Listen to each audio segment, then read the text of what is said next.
Kolesterol yang sering disebut jahat itu namanya LDL. LDL ini ada batas ambang batasnya. Kalau terlalu banyak, dia akan bisa menyebabkan penyumbatan di pembuluh darah.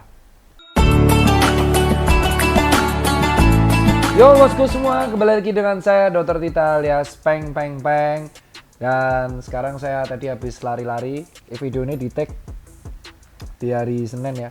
Habis lari-lari rutin dan sekarang masih setelah mandi nyempetin untuk tag. Jadi kali ini saya akan menjelaskan mengenai kalau kita tidak mengatur pola makan kita dengan baik, justru ketika puasa kolesterol kita bisa naik. Loh, kok bisa? Jadi gini, kolesterol itu tidak sepenuhnya semua jelek. Secara awam ya, itu ranahnya adalah ranahnya dokter penyakit dalam dan dosen-dosen saya untuk menerangkan. Saya di sini menyampaikan dalam bahasa yang mudah dimengerti. Kolesterol itu semuanya nggak sepenuhnya jelek. Ada kolesterol jahat, ada kolesterol baik. Sebenarnya nggak jahat sih, tapi karena kebetulan dia sering menyebabkan penyumbatan disebutnya jahat. Kolesterol yang sering disebut jahat itu namanya LDL. LDL ini ada batas ambang batasnya. Kalau terlalu banyak, dia akan bisa menyebabkan penyumbatan di pembuluh darah. Apa akibatnya sih? Kalau menyebabkan penyumbatan pembuluh darah, otomatis darah menjadi tidak lancar. Sehingga pembuluh darah akhirnya melebarkan. Karena terjadi tekanan atau tahanan, tekanannya semakin tinggi, hukum fisika. Semakin besar tahanan, semakin besar pula tekanannya. Sehingga otomatis tekanan darah tinggi untuk mengkompensasi agar darah bisa lewat. Karena tekanannya tinggi, otomatis jantung juga harus tekanannya lebih tinggi, otomatis ototnya lebih besar. Apa akibat masifnya adalah terjadinya tekanan darah tinggi, lalu terjadinya pembengkakan pada jantung, bisa jadi gagal jantung kiri. Kalau sumbatannya pada pembuluh darah otak, bisa menjadikan gejala stroke. Nah, terus gimana dok cara mencegahnya? Apa sih yang menyebabkan berpuasa malah meningkatkan kolesterol? Contoh, kamu berpuasa itu bukan balas dendam makan ketika buka. Ketika buka puasa, kamu kalap. Makan gorengan banyak, dari minyak-minyak jenuh yang digoreng berkali-kali, terus makan sate-satean, makan jeroan, makan daging-dagingan, santan, semua kamu lalap tuh habis buka puasa. Terus pas taraweh kamu makan lagi. Terus kamu pas sahur makan sebanyak mungkin karena takut kelaparan.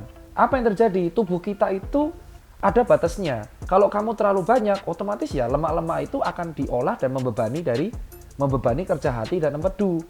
Nah, otomatis bukannya sehat, akhirnya apa? Jadi banyak, akhirnya kadar kolesterol menjadi tinggi. Nah, gejalanya apa? Ketika total kolesterol di tubuh tinggi melebihi kadar normal yaitu 200, gejala pertamanya ya kita menjadi pegel-pegel, nggak fokus, badan jadi nggak enak, dan paling nggak enak adalah tensinya menjadi tinggi. Nah, inilah yang harus dihindarin. Untuk menghindari hal seperti ini, maka kamu harus makan yang seimbang. Makan yang seimbang, jadi ketika buka puasa, kamu batalin terlebih dahulu. Pakai air putih, pakai minum-minuman cukup, ya kan? Dengan suplai energi. Nah, kamu jangan kalap. Ketika sahur juga jangan kalap. Kehabis tarawih jangan kalap. Tetap makan yang cukup. Tubuh kita itu sudah mempunyai kompensasi yang sangat hebat. Ingat itu. Nah, kalau sudah terlanjur gimana? Nah, kalau sudah terlanjur, kolesterolnya tinggi, kalian harus mengatur pola hidup. Pola hidup sehat, yaitu dengan cara olahraga. Olahraganya menjelang berbuka puasa, seperti yang saya lakukan. Lari, workout, tidak perlu terlalu ngoyo. Yang penting olahraga untuk mencegah sedentary lifestyle.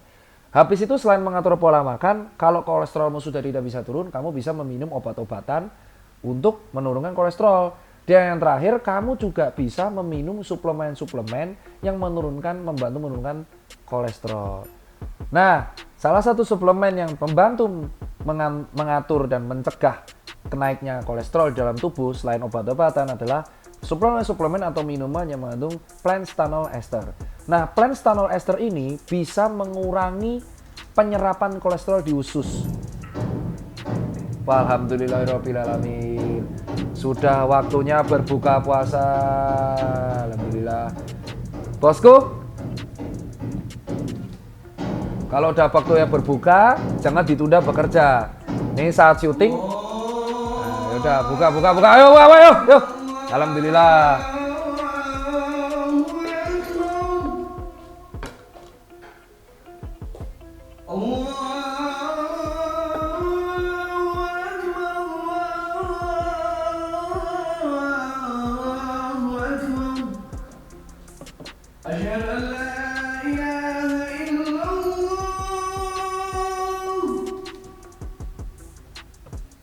أشهد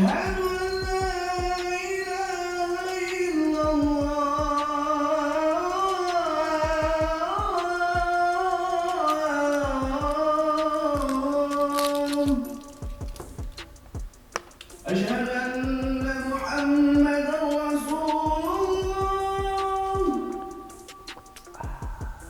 أشهد أن محمدا رسول الله. Ini kenapa buka puasanya saya dikasih gorengan, ayam panggang, sate padang, lontong.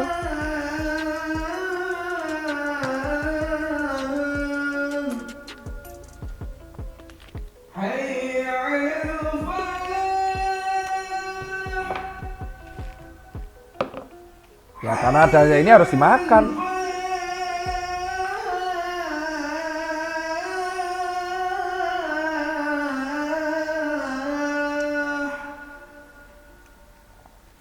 Allahu Akbar, Allahu Akbar. La ilaha illallah. Nah kan buka puasa itu adalah ya berbuka kan dibatalin, tidak boleh menunda buka puasa loh. Ingat loh. Buka puasa itu jangan ditunda karena kerja atau apapun. Kalau waktunya syuting ya harus dibatalin saat itu juga. Bener gitu Fauzi? Nah, tapi batalinnya tetap pakai air putih sama minuman manis. Ini beliin saya gorengan kayak mau bunuh saya itu.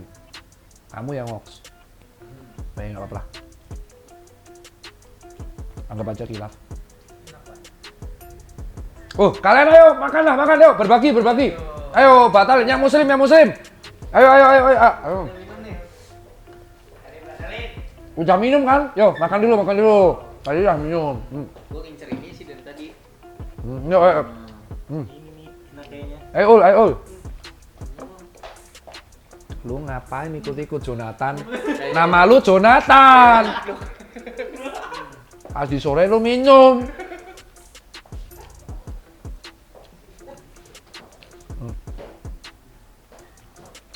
Bentar, mukbang dulu. Alhamdulillah. Setelah membatalkan, jangan lupa sholat maghrib. Benar? Baru makan berat. Kalau tuturnya makan gorengan. Nggak adanya ini yang beliin siapa ini? Irfan di sini. Salah Irfan. Bentar. Saya lanjutin ceramah kalau udah makan ini ya. Ya kilaf lah.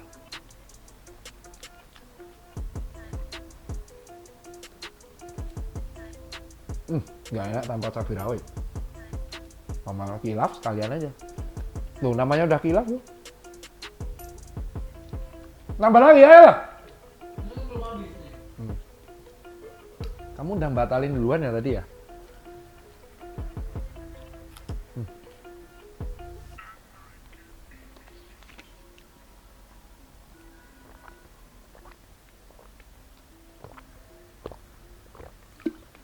Nah, dalam kondisi yang kayak gini, kita kan berbuka tadi saya bilang lebih baik pakai air mineral, minuman manis.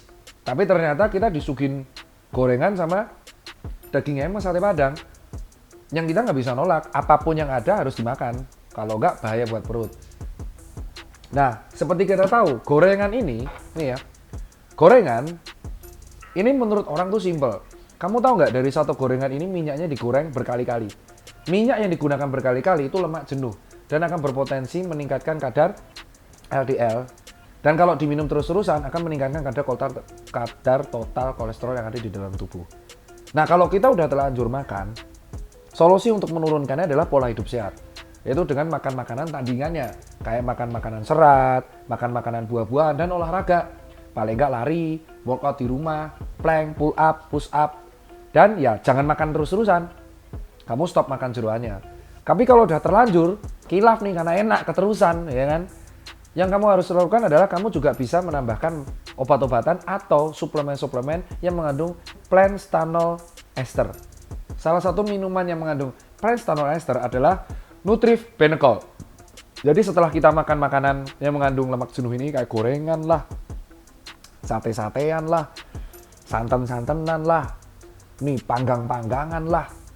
Ya kan, terlalu banyak kilaf, kita minum Nutribenecol.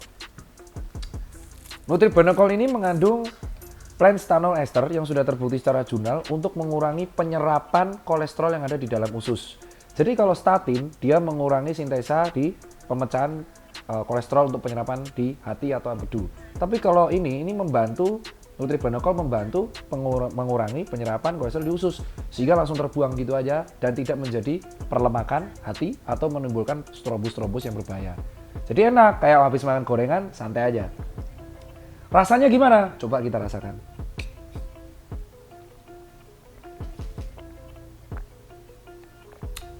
Kayak smoothies, bos. Nutribenecol.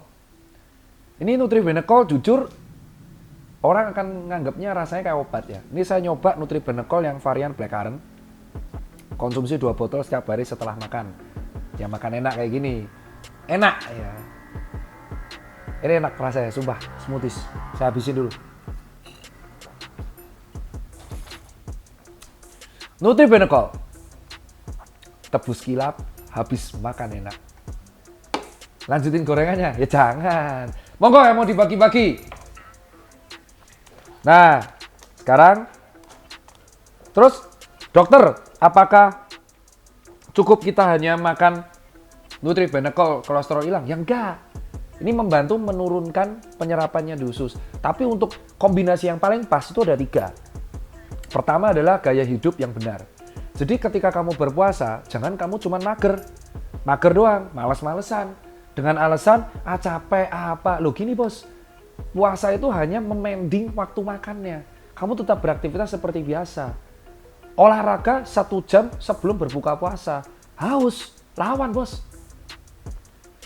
Kalau kamu semakin tidur, akan terasa sugesti itu lemes terus. Gitu. Kedua, makan sahurnya yang benar. Ketika sahur, komposisinya adalah 2 pisang, 1 apel, karbo, sayur, daging harus ada. Lebih baik kalau nggak ada nasi, kamu lebih prefer makan pisang sama makan apel, karena itu menggantikan energi selama seharian.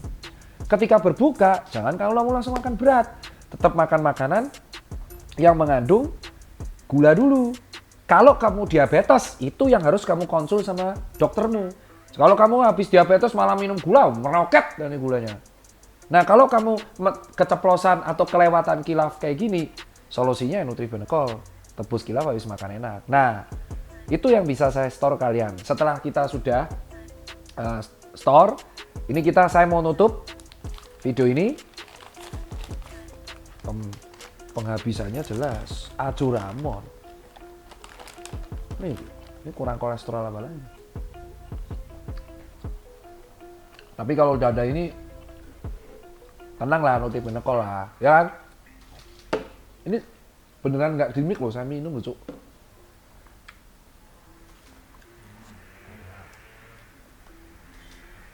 Dah, keburu waktu maghrib habis. Semoga informasi ini berguna buat kalian.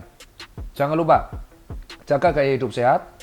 Buat kalian semua di rumah, berpuasa semoga lancar. Dan jangan takut untuk soal kolesterol naik. Gaya hidup sehat. Kalau buat kalian nggak sembuh-sembuh, konsultasikan dengan dokter untuk meminum obat-obatan. Dan jangan lupa suplemen yang pas. Kalau saya percaya Nutribenecol yang mengandung plant stanol ester dan tebus kilaf habis makan enak.